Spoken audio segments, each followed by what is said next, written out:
नमस्ते आप सभी को। Good evening all of you. Meditation के बाद थोड़ा सा समय लगता है वापस आने में।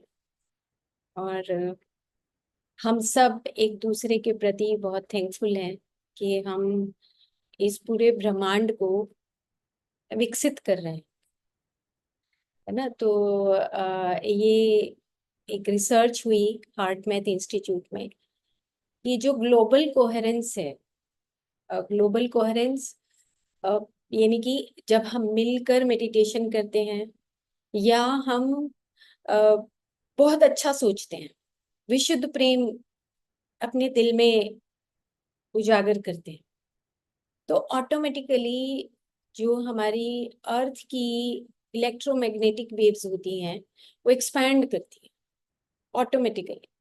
तो ये रिसर्च आगे समय आ रहा है, जब हम विशुद्ध प्रेम का टॉपिक शुरू करेंगे तो तब आप सबको पता लगेगा कि आप कितना बड़ा काम कर रहे हैं। कि जो ग्लोबल कोहेरेंस है वो हमारे प्यार से बात करने से, हमारे सब इकट्ठे बैठ के संग में मेडिटेशन करने से, स्वाध्याय करने से, सत्संग करने से, आपस में बात करने से हम कितना धरती का उद्धार कर रहे हैं और खुद में भी अपना उद्धार कर रहे हैं। खैर, ये अब आगे की बात है, धीरे धीरे और आगे बढ़ेंगे। लेकिन आज का जो हमारा टॉपिक है वो है हमारा जो वीकली प्रैक्टिसेस हैं और साथ में डाइट है। तो मुझे लगता है कि हम वीकली प्रैक्टिसेस को अभी शिफ्ट करते हैं, क्योंकि आज अगर हमारा डाइट कंप्लीट होता है तो हम डाइट के ऊपर आज चर्चा करेंगे। और वीकली प्रैक्टिसेस नेक्स्ट एपिसोड में या आज हो सका तो आज कंप्लीट कर लेंगे, ताकि हम एक डाइट का रिदम बन सके। तो डाइट को हम पहले शुरू करते हैं। ओके।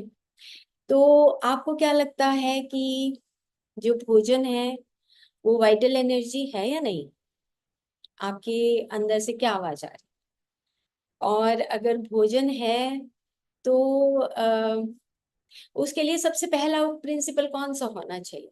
आप देखो, आप सोचते जाओ कि अगर मेरे को सामने भोजन मिलता है तो मैं, मेरे पास कौन सा ऐसा सिद्धांत है जिसको मैं फॉलो करूं, है ना। और ये वाइटल एनर्जी होता है नहीं होता, क्योंकि हमने तो इसको वाइटल एनर्जी के अंडर रखा है, इस टॉपिक को। तो क्या भोजन होता है? और अगर ऐसा भोजन होता भी है तो कौन सा भोजन होता है जो वाइटल एनर्जी से संबंधित होता है? अलग अलग तरह के क्वेश्चंस आते हैं। क्यों क्यों आते हैं? क्योंकि अ, ज्यादातर क्या करते हैं हम, हमारा जो फिजिकल बॉडी है और जो दूसरी बॉडीज हैं उसमें ज्यादातर हमारा जो फोकस होता है वो फिजिकल बॉडी के ऊपर होता है। मतलब कि सुबह से लेके शाम तक, सुबह जैसे ही उठेंगे दिमाग में एकदम से घूमेगा कि चलो चाय बनाएंगे या नींबू पानी पियेंगे, है ना। फिर उसके बाद थोड़ी सी और टेंशन हो जाएगी, अरे सुबह की ब्रेकफास्ट में क्या बनाए। मतलब कि दिमाग घूमने लगता है। फिर जब ब्रेकफास्ट कर लिया तो अरे अब लंच में क्या बनाए। रोज का एक हमारा मेन्यू हमारा फाइनल नहीं होता, उससे पहले हम क्वेश्चन मार्क डाल देते हैं कि आज हम क्यों क्यों क्यों ऐसा होता है। क्योंकि हमारा जो हमारी पीछे की चार बॉडीज है उसको छोड़कर हमारा ज्यादातर जो फोकस है वो फिजिकल बॉडी के ऊपर होता है। इसलिए हमारा ज्यादा ध्यान जो है इसमें नहीं जाता कि अरे हमने आज मेडिटेशन कम किया, ज्यादा करना चाहिए था।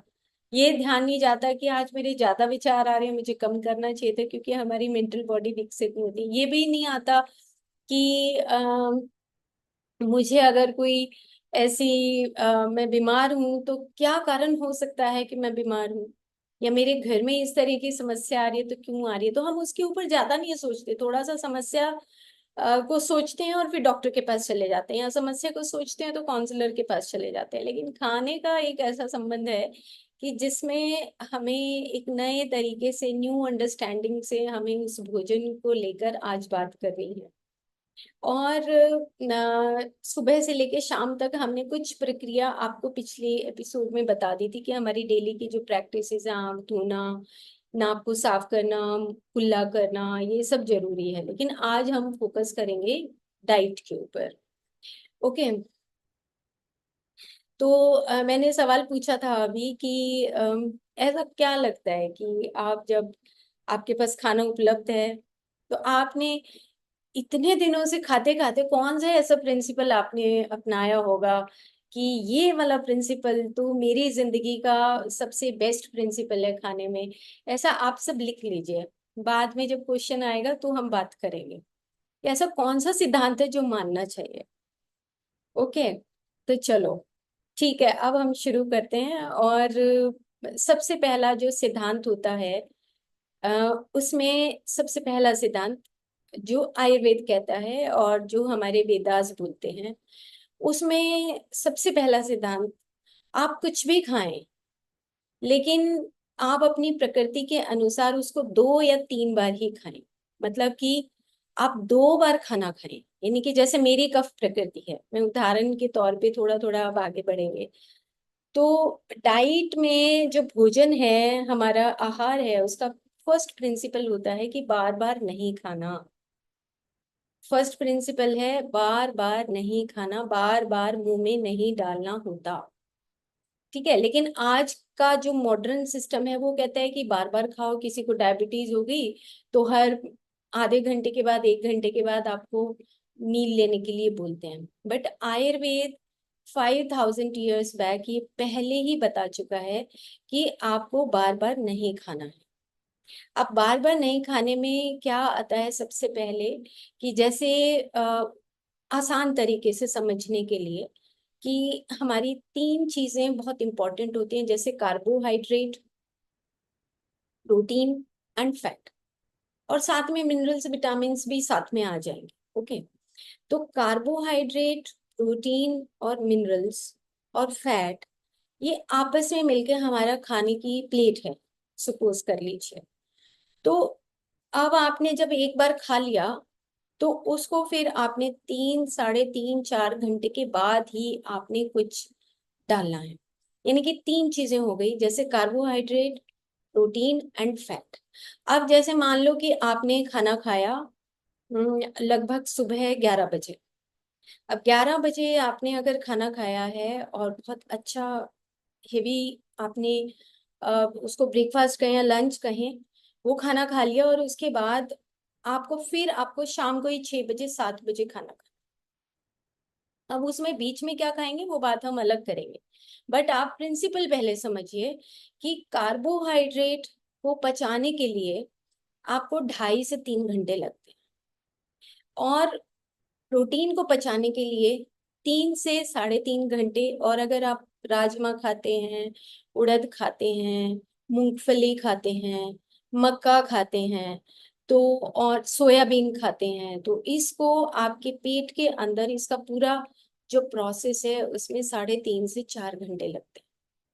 तो अगर हम मान लो अब हमने 11 बजे खाया और 1 बजे के करीब कोई फ्रेंड आ गया और हमने बिस्किट ले लिया और बिस्किट खा लिया, हमने भुजिया खा ली, या हमने कुछ और कार्बोहाइड्रेट प्रोटीन की कोई चीजें खा ली, तो उससे क्या होता है कि जो हमारा भोजन जब हमारे स्टमक में, हमारे आमाशय में जाता है, और आमाशय में जाने के बाद हमारे इंटेस्टाइन में जाएगा, और उसका जो एब्जॉर्प्शन है, एसिमिलेशन होता है, उसके प्रोसेस में बाधा आती है। जैसे आ, हम सब्जी बनाते हैं, आपने आलू गाजर मटर की सब्जी बनाई, आपने आलू गाजर मटर की सब्जी बनाते हुए पकने के लिए रख दिया।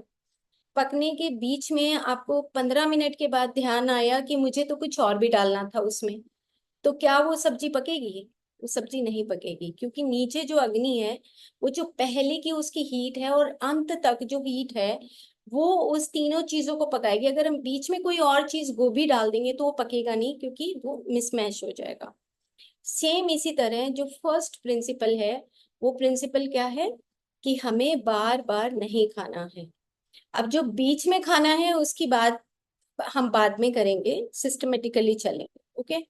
तो फर्स्ट प्रिंसिपल हमें अब समझ आ गया कि अगर हमें भूख लगी है तो हम प्रॉपर डाइट के हिसाब से हम खाना खाएंगे। आपको एक रोटी, दो रोटी, तीन रोटी, चार रोटी की भूख है, आप आराम से अपनी रोटी, सब्जी, चावल, दही, सैलेड, चटनी, जो भी आप लेना चाहते हैं आप साथ ले लीजिए। मीठा लेना चाहते हैं मीठा ले लीजिए, और उसको एक प्रॉपर आराम से खाइए। एक प्रिंसिपल तो ये हो गया।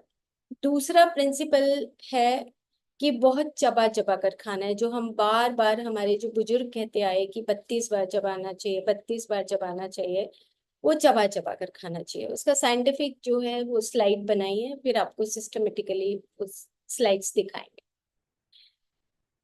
और तीसरा जो प्रिंसिपल है कि जब भी आप खाना लेकर बैठते हैं तो आप सबसे पहले अपनी आंखें बंद करके, आपको जो भोजन का मंत्र है वो नहीं भी आता है तो भी आपको 2 से 3 मिनट आंख बंद करके भोजन से पहले अपने मन को शांत करना है।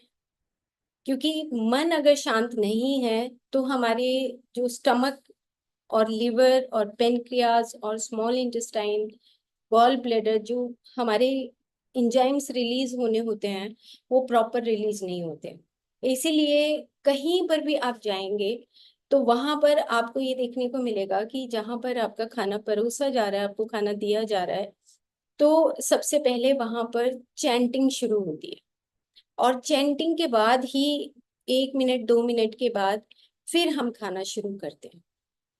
तो ये आपके जो प्रिंसिपल्स है, 3 प्रिंसिपल्स हो गए कि पहला कि हमें बार बार नहीं खाना है, दूसरा हमें खूब चबा चबा कर खाना है, तीसरा कि हमें खाने से पहले 1 मिनट 2 मिनट आंख बंद करके शांत मन से जो खाना आपके सामने रखा है उसको आप खुशबू ले सकते हैं, आप उसकी सेंस कर सकते हैं कि खाना कैसा है। क्योंकि आज की डेट में ये सब चीजें बहुत मिसिंग हो गई हैं।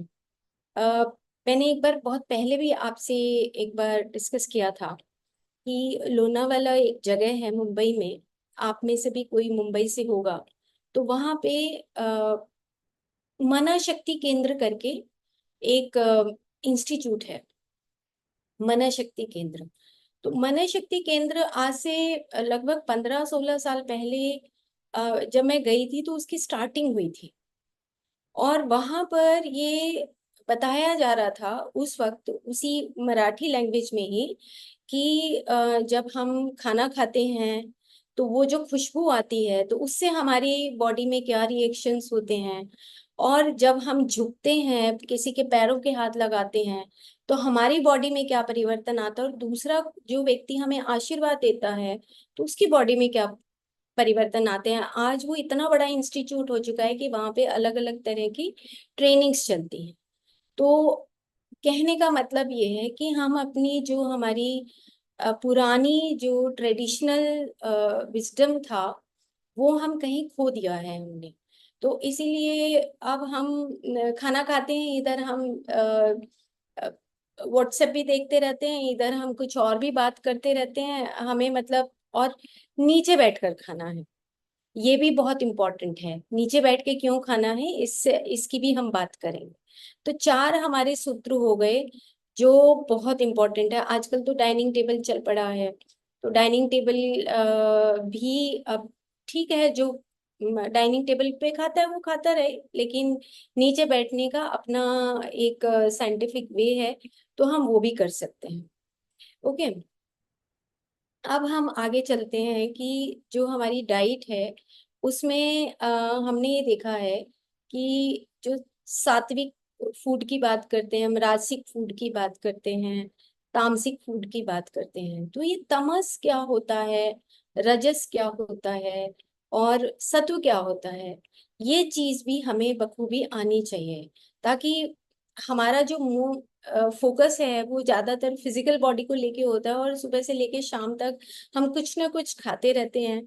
तो उसमें हमें ये पता होना चाहिए कि आखिर हम आलू खा रहे हैं तो क्यों खा रहे हैं, अगर हमने लहसुन नहीं खाना तो क्यों नहीं खाना, अगर हमें प्याज नहीं लेना तो क्यों नहीं लेना, उसके क्या रीजन है।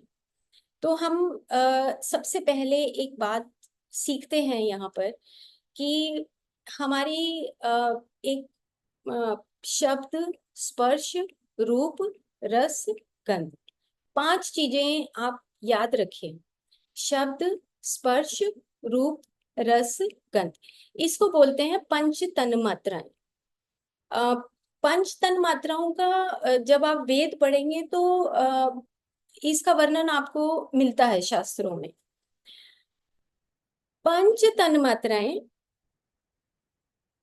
आप ऐसे समझिए कि ये टाइम यानी कि समय से परे हैं, ये याद रखना है। लेकिन पंच भौतिक, अब पंच भौतिक में क्या आ गया? पृथ्वी, जल, अग्नि, वायु और आकाश। ये जो पंच तन मात्राएं हैं ये समय से परे हैं, यानी कि ये बियॉन्ड टाइम एंड स्पेस। और जो पंच भौतिक हैं वो टाइम और स्पेस की सीमा में बंधे हुए हैं। अब वाइटल, जो मैं आपसे पहला क्वेश्चन किया था कि आप बताइए कि जो भोजन है वो वाइटल एनर्जी फूड है या नहीं है। अब हमें इन दोनों चीजों में हमें ये चीज जरूर सीखनी है कि जो पंच तन मात्राएं हैं वो समय से परे की बात है। यानी कि जैसे ही इनविजिबल जो हमारी पंच तन मात्राएं हैं जब वो विजिबल हो जाती हैं, यानी कि मैनिफेस्ट हो जाती हैं, सृजन हो जाती हैं, तब वो पंच भौतिक में परिवर्तित हो जाती है। शब्द, स्पर्श, रूप, रस, गंध ये समय से परे हैं और 5 भौतिक समय सीमा में बंधे हुए हैं। जैसे खाने का अपना जो भी कोई सब्जी है, फल है, अ, और मसाले हैं, ये सब समय सीमा के अंदर हैं। जैसे कि लौंग है, इलायची है, अगर आप ज्यादा दिन के लिए रखेंगे तो उसमें से खुशबू निकल जाती है, तो उस समय सीमा में वो 5 भौतिक है। लेकिन उसके अंदर जो खुशबू रमी हुई है वो तन मात्राएं हैं, ऐसा आप समझिए। अच्छा, दूसरी बात ये है कि जैसे आप कोई भी चीज मुंह में डालते हैं तो आपने एक बार चबाया, 2 बार चबाया, 3 बार चबाया, 4 बार चबाया और उसको निगल गए, ठीक है। लेकिन अब आप खाने को बार बार चबा रहे हैं, बार बार चबा रहे हैं, चबा रहे हैं, चबा रहे हैं, और आपके यहाँ से चबाते हुए जो एंजाइम निकल रहा है वो एंजाइम के साथ आपका खाना इंटरमिंगल हो रहा है, वो मिल रहा है, वो मिल रहा है, वो मिल रहा है। आप चबा रहे हैं और एंजाइम भी रिलीज हो रहा है और वो भी मिल रहा है। आप चबा रहे हैं, एंजाइम भी रिलीज हो रहा है और वो मिल रहा है। अब आप तन्मात्राओं को और पंच भौतिक उसको समझिए कि वाइटल एनर्जी फूड क्यों है खाना। अ, हम बोलते हैं कि खाना ब्रह्म होता है, खाना एक तरीके से प्राण है। हम ये बोलते हैं अपने श्लोक में बोलते हैं कि ब्रह्मा अर्पणम, है ना। तो हम क्यों बोलते हैं इसको ये ब्रह्म क्यों है? क्योंकि जब तक हम इसको चबाएंगे नहीं, चबाएंगे नहीं, चबाएंगे नहीं, और जब तक इसके अंदर एंजाइम नहीं निकलता, नहीं निकलता, तब तक ये सिंपल ग्रॉस फूड माना जाता है। और लेकिन जैसे जैसे हम इसको चबाएंगे, बार बार चबाएंगे, बार बार चबाएंगे, एंजाइम्स निकलेगा और हमारे जो ब्रेन की एक्टिविटी भी इसमें इन्वॉल्व होगी। और जैसे जैसे हम चबाएंगे हमारी खुशबू भी, वो खाने की खुशबू भी अंदर जाएगी। खुशबू जैसी अंदर जाएगी हमारी टेस्ट बड से जो एंजाइम्स रिलीज होंगे, स्लाइवर रिलीज होगा। जैसे जैसे वो रिलीज होता चला जाएगा वो वाइटल एनर्जी में परिवर्तित हो जाएगा। जब तक वो वाइटल एनर्जी या सात्विक फूड नहीं है, जब तक हम उसको नहीं चबाते हैं। ये बहुत बड़ी रिसर्च है कि जो खाना है उसको पहले हमारे शास्त्रों में जो श्लोक है उसमें लिखा जाता था कि खाना प्राण है।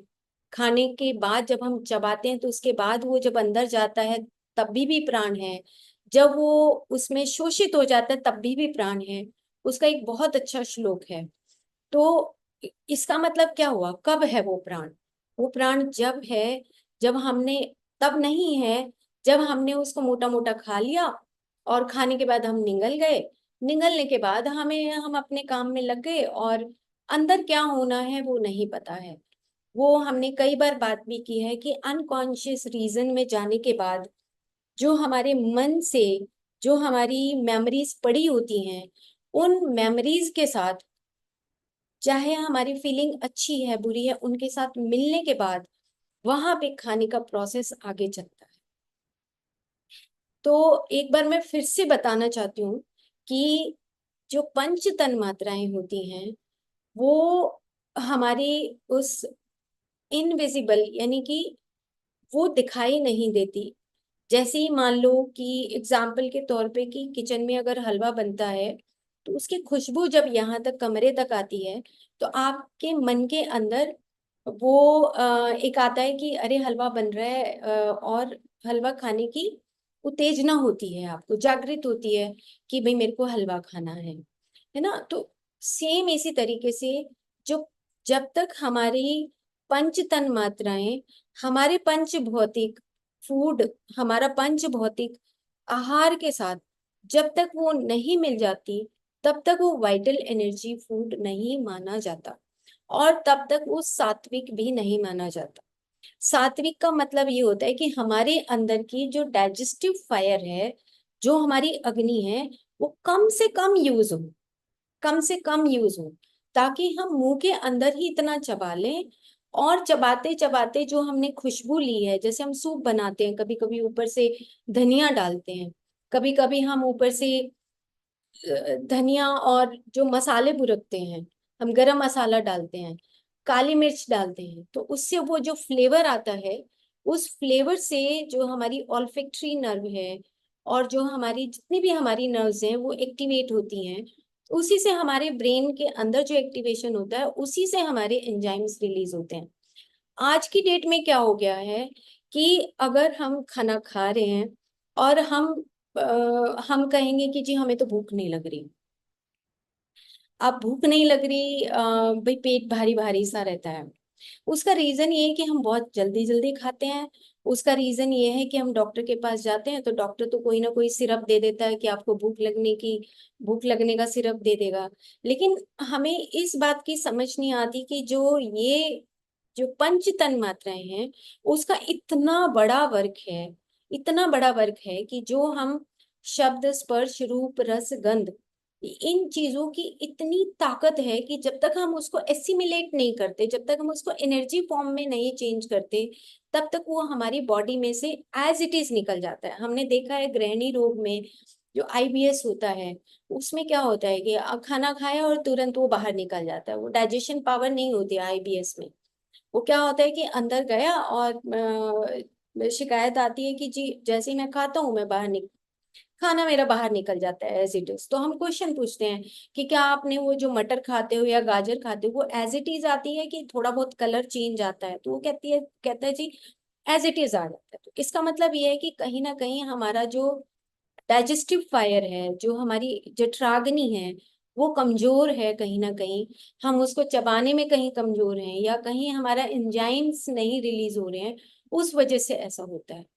तो ये बात हमें समझनी है कि जो सात्विक आहार होता है, जो राजसिक आहार होता है, और जो तामसिक आहार होता है, उसमें सबसे पहले अभी हमने उस सात्विक आहार को थोड़ा सा समझा है, और भी इसको आगे डिटेल में करेंगे।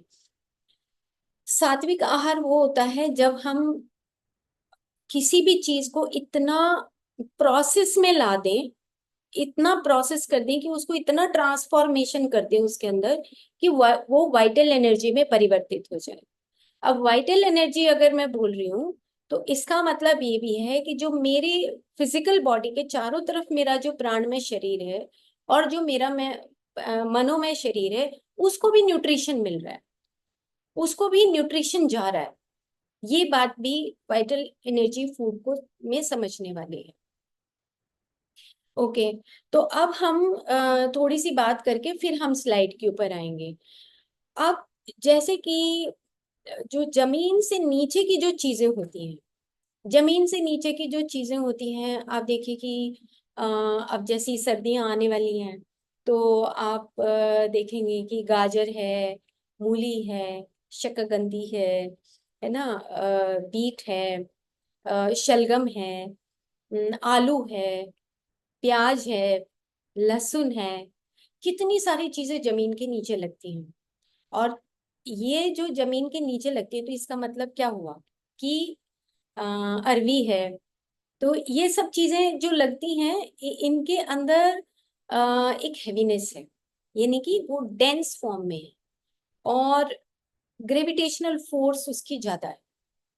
ये भी एक सिद्धांत है खाने का कि जो धरती से जमीन के नीचे जो लगने वाली चीजें हैं उन सब में ग्रेविटेशनल फोर्स, मैग्नेटिक फोर्स ज्यादा है, वो डेंस फॉर्म में है। और डेंस फॉर्म में होने की वजह से वो आप जब खाएंगे तो उस आपको डाइजेस्टिव फायर ज्यादा आपकी यूज होगी, है ना। क्यों? क्योंकि वो डेंस है, क्योंकि उसमें पृथ्वी तत्व है। नेचुरल सी बात है, जो जमीन से नीचे है। इसलिए मैंने मूंगफली की बात की कि मूंगफली एक ऐसा प्रोटीन है जो सबसे देर में हजम होता है। एक मक्का ऐसा प्रोटीन है, सोयाबीन एक ऐसा प्रोटीन है जो सबसे देर में हजम होता है। आज की डेट में तो सोयाबीन बहुत खाते हैं, लेकिन आयुर्वेद सोयाबीन को तामसिक में मानता है। तो तामसिक भी समझने वाली बात है, उसको हम उसको नेगेटिव सेंस में ना लें। उसको हम दूसरे तरीके से समझेंगे कि तामसिक का क्या मतलब होता है ना। तो जमीन से नीचे जो लगने वाली जो चीजें हैं उनमें ग्रेविटेशनल फोर्स ज्यादा होने की वजह से वो पकने में भी टाइम लगाती हैं, और हमारे पेट में भी जब जाएंगे तो वो टाइम ज्यादा लगाएंगे डाइजेशन में।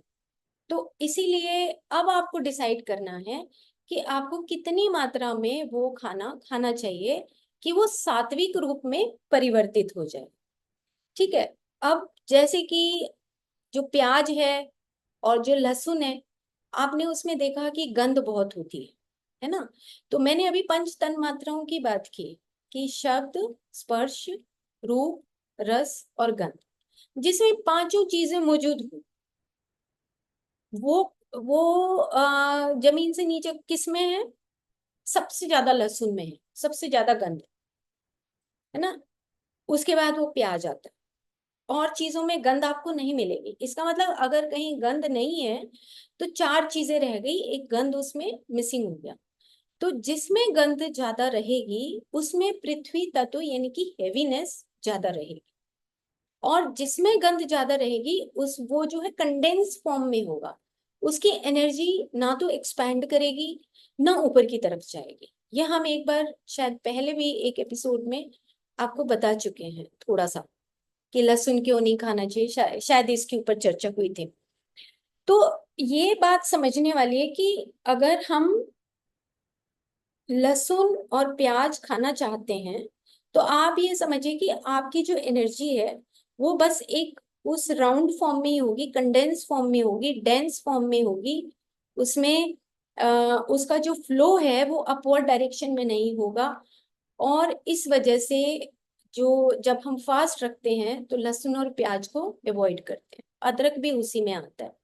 अदरक अलग है क्योंकि उसमें गंध नहीं आती, तो इसलिए हम अदरक को फास्ट में डालते हैं। और हम उसको नहीं डालते हैं, प्याज और लहसुन को नहीं डालते हैं। अब हम और आगे चलते हैं कि जमीन से जो ऊपर की जो चीजें हैं, तो जमीन से जो ऊपर की चीजें हैं उसमें जितने भी रेंगने वाली चीजें हैं, वो जो चीजें होती हैं जैसे तोरी है, घिया है, ककड़ी है, खीरा है, पेठा है, इन सब में वाटर एलिमेंट ज्यादा होता है। नीचे पहले पृथ्वी है, उसके बाद आपका जल तत्व आ गया। तो जो जल तत्व है वो जमीन से ऊपर है। इसका मतलब उसका जो ग्रेविटेशनल फोर्स है, उसका जो मैग्नेटिक फोर्स है, वो धीरे धीरे कम हो रहा है, और डेंस फॉर्म से हल्का हल्का वो कम डेंस फॉर्म में आ रहा है। धीरे धीरे वो एक्सपेंशन बढ़ रहा है, क्योंकि पानी जो है अपने आप बहाव लाता है। तो बहाव जो लाता है वो रजोगुण में आता है। ठीक है। तो जो रजोगुण में आया तो बहाव लाया, तो वो हमारी पूरी बॉडी में वो फ्लो करने के लिए एक अच्छा माध्यम है। लेकिन फिर भी उसके अंदर एक ग्रेविटेशनल फोर्स होता है, पृथ्वी तत्व से कम होता है और अग्नि तत्व से ज्यादा होता है। इसीलिए जो पानी है उसको भी हम हेवी फूड में मानते हैं कि जिसके पास जल तत्व है। जैसे हम खीरा अगर ज्यादा मात्रा में खाते हैं तो जो ओबेसिटी है, जो मोटापा है, वो उसको बढ़ाना ही बढ़ाना है, ओबेसिटी बढ़ती ही बढ़ती है। तो खीरे को भी हमें, जो अब कफ प्रकृति के व्यक्ति हैं जिसके पास पानी और पृथ्वी तत्व पहले ही ज्यादा है, तो उनको खीरा कम खाना चाहिए। है ना। इसी तरह जो दूसरा है जैसे ककड़ी है, और जो पानी वाली चीजें हैं उनको कम लेनी चाहिए, क्योंकि वो एडवांस में ही अपनी प्रकृति में लेके आए हैं। तो हम एक बार हम एक एपिसोड अगर आप चाहेंगे तो हम प्रकृति के ऊपर करेंगे कि किसकी कैसी प्रकृति है, तो वो प्रकृति भी समझ आ जाएगी। तो फिर ये डाइट और भी अच्छे तरीके से समझ आएगी। ओके। अब हम उससे थोड़ा सा और ऊपर चलते हैं कि जो रेंगने वाली जो चीजें हैं, पानी वाली जो चीजें हैं, अब थोड़ा सा जो पौधा है वो थोड़ा और ऊपर उठ गया है, 1 फीट 2 फीट 3 फीट और ऊपर उठा है। तो जितना जितना वो ऊपर उठता चला जाएगा उसके अंदर अग्नि का गुण बढ़ता चला जाएगा। तो अग्नि का गुण और वायु का गुण बढ़ेगा और वो गंध तत्व कम हो गया उसके अंदर से। और शब्द, स्पर्श, रूप, रस और गंध, अब रस और गंध घटते चले जाएंगे। और रूप जो है अग्नि, यानी कि अग्नि, जो अग्नि है वो क्या करता है, हमारे सबसे ज्यादा जो मिलता है अग्नि तत्व वो पल्सेस में मिलता है। जैसे हम नॉर्मली बात करते हैं कि मेरा यूरिया बढ़ गया है दाल खाने से, पनीर खाने से, है ना, नॉन वेज खाने से, और यूरिक एसिड बढ़ता जा रहा है, तो डॉक्टर्स क्या करते हैं कि भाई आप प्रोटीन डाइट मत लीजिए। क्यों? क्योंकि उसके अंदर अग्नि तत्व बहुत ज्यादा होता है। तो लेकिन अग्नि तत्व इतना तो हमें लेना पड़ेगा कि हमारी डाइजेस्टिव फायर भी रहे, और हमारी जो बॉडी की जो मसल्स हैं, फैट है, जो नीड है, हमारी डेली की नीड है, उसकी पूर्ति होती रहे। तो उसके ऊपर भी हम आएंगे, लेकिन हम पहले एक बार बेसिक अंडरस्टैंडिंग करते हैं कि डाइट किस तरह का होना चाहिए। अब हम उससे भी ऊपर अगर जाते हैं तो फिर हम उससे ऊपर आएगा, हमारी सीरियल्स आते हैं, जितने भी हमारे सीरियल्स हैं, गेहूं है, चावल है, मक्का है, जितने भी मिलेट्स हैं, आप उनको देखिए कि कहीं कहीं वो हैवी भी होते हैं और वो वायु तत्व लिए हुए होते हैं। तो जो वायु का मतलब कि बहुत ज्यादा उस रजोगुण से संबंधित है, जितने भी हमारे मिलेट्स हैं और सीरियल्स आते हैं। और उससे ऊपर जाएंगे तो आकाश गुण जो सबसे ज्यादा होता है वो हमारे फ्रूट्स में और ड्राई फ्रूट्स में होता है। ओके, तो ये एक जनरल प्रिंसिपल है, क्योंकि और बहुत सारे प्रिंसिपल्स हैं, लेकिन ये बेसिक प्रिंसिपल्स हैं जो हमें रोजमर्रा की जिंदगी में समझने चाहिए कि भी फ्रूट कब खाएं। अब क्वेश्चन आता है, बहुत सारे पूछते हैं कि फ्रूट कब खाना चाहिए, क्वेश्चन आता है कि हम बीच में क्या खाएं, और हमें खाना पहले मीठा लेना चाहिए या नमक पहले लेना चाहिए, मिर्च पहले लेनी चाहिए, करेला पहले खाना चाहिए। तो इन सब चीजों के भी नियम है। ओके, तो एक चीज और मुझे याद आ गई, उसके बाद हम स्लाइड करते हैं। जैसे अ, जो 6 रस होते हैं, ठीक है, मधुर, अमल, लवण, कटु, तिक्त, कषाय। तो मधुर, अमल, लवण, कटु, तिक्त, कषाय, 6 रस होते हैं। तो जो सबसे पहले जो रस बोला वो है मधुर, स्वीट। अब मधुर है, अमल है और लवण है, हम तीन तीन चीजों को याद रखते हैं। तो जैसे ही अब खाना पहले क्या खाना चाहिए, हम आमतौर पे डिशेस में क्या करते हैं, लास्ट में मीठा खाते हैं। खाते हैं नहीं खाते? हम हमेशा कहीं शादी में जाएंगे, किसी पार्टी में जाएंगे ना, तो सबसे पहले हम क्या करते हैं, पहले खाना खाते हैं, उसके बाद हम कहेंगे अरे ये तो रसमलाई है, रसगुल्ला है, आइसक्रीम है, हम लास्ट में मीठा खाते हैं। जबकि आयुर्वेद सबसे पहले 6 रसों में सबसे पहले बताता है कि मधुर आपको खाना चाहिए। मधुर क्यों खाना चाहिए? क्योंकि आपके मुंह में जो एंजाइम बनता है वो सबसे पहले जो टाइलिन एंजाइम है ना, ये कार्बोहाइड्रेट मिठास के लिए बनता है। तो मिठास के लिए बनता है, तो ये जो टाइलिन एंजाइम है ये तभी बनेगा ना जब आप मुंह में कुछ कार्बो डालोगे, कुछ आप मीठा डालोगे, जैसे चावल मीठा है, रोटी मीठी है, ये आप डालोगे तभी तो वो टाइलिन रिलीज होगा। आप बार बार चबाएंगे तभी तो वो रिलीज होगा, नहीं तो रिलीज नहीं होगा। और जो उसके बाद मधुर, उसके बाद अमल, जो अमल है वो हमारे स्टमक में रिलीज होता है। ओके। और मधुर अमल लवण, उसके बाद जो लवण रस है वो हमारी स्मॉल इंटेस्टाइन के फर्स्ट पार्ट में रिलीज होता है। और उसके बाद मधुर अमल लवण कटु और तिक्त। जो कटु है वो पेनक्रियास से रिलीज होते हैं एंजाइम्स, और जो तिक्त है वो हमारे लिवर से एंजाइम रिलीज होते हैं। तो एंजाइम्स के अपने अपने टेस्ट है। इसी तरीके से हम खाना भी इसी तरीके से खाते हैं कि सबसे पहले मधुर खाना है, उसके साथ हम पहली रोटी है तो हम आम का अचार ले सकते हैं, नींबू का अचार ले सकते हैं, वो हमें स्टार्टिंग में खाना है। और उसके बाद पहली रोटी दूसरी रोटी के बाद हमें करेला खाना है। लेकिन अब हम क्या करते हैं, सबसे पहले करेला आया तो हम सबसे पहले करेले को ही पकड़ लेते हैं, है ना। लेकिन मधुर अमल लवण कटु तिक्त, तिक्त यानी कि कड़वा, यानी कि दूसरी रोटी के बाद हमें करेला खाना चाहिए। लेकिन हम उससे पहले तो हमारी जो एंजाइम्स वो प्रॉपरली रिलीज नहीं होंगे, तो रिलीज नहीं होंगे तो हमारे खाने का डाइजेशन भी प्रॉपर नहीं बनेगा।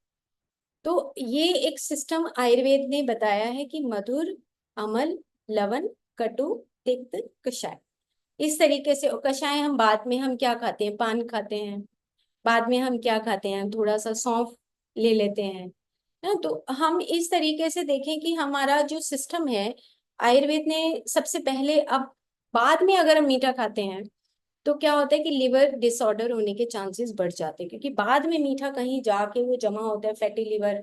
आजकल आज की सबसे बड़ी समस्या है फैटी लिवर। और फैटी लिवर के बाद फिर उसकी स्टेजेस आगे जो है बढ़ती चली जाती हैं। तो ये एक कॉमन हमारा जर्नल जो प्रिंसिपल्स हैं वो आयुर्वेद के ये हैं।